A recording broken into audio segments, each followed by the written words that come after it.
Imagine a quiet room. The sun is low in the sky.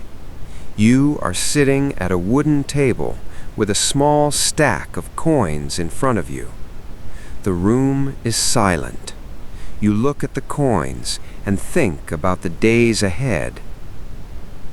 There is a natural desire to understand where these coins go.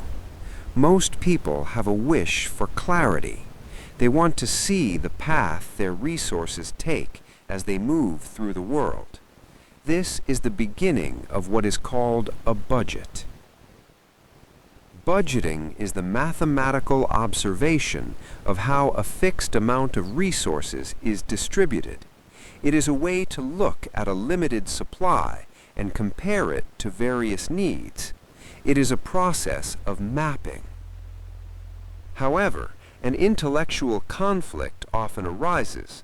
The number of things we might want or need is very large. It can feel like an endless list. But the money itself is not endless. It has a clear and measurable limit. The difficulty of budgeting is often just the realization of this limit. To see this more clearly, we can use an analogy from everyday life. Imagine you are standing in a kitchen. There are 5 glass jars sitting in a row on the counter. Each jar represents a different part of life. One is for a place to live. One is for food. One is for clothing. Now imagine you have a pitcher of water. This water represents the money you have for the month. You begin to pour the water into the jars. You fill the first jar, then the second. As you reach the 4th jar, the pitcher becomes light. The water is almost gone. You look at the 5th jar.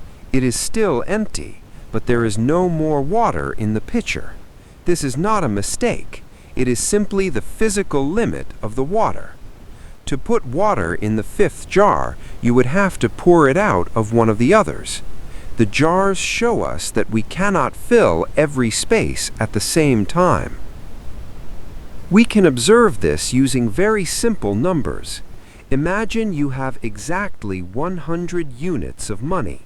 This is your total supply. You look at your needs and assign them numbers. You put 40 units toward housing. You put 30 units toward food. You put 20 units toward transport. And you put 10 units toward utilities. When you add these together, the total is 100. The map is full.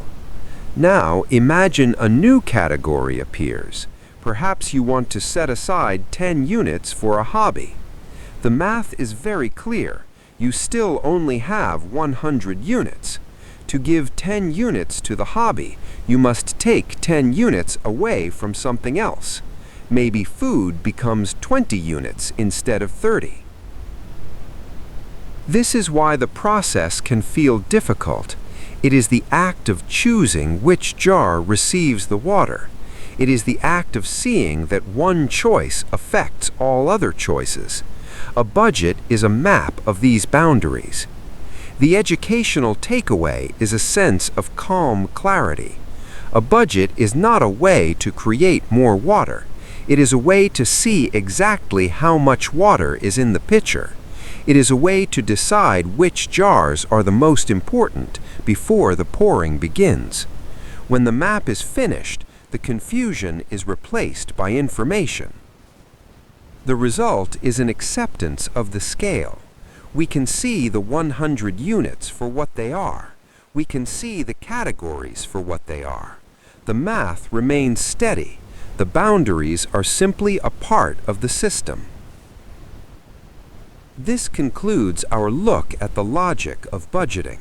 It is a study of limits and distribution. It is a way to observe the flow of resources with a quiet mind.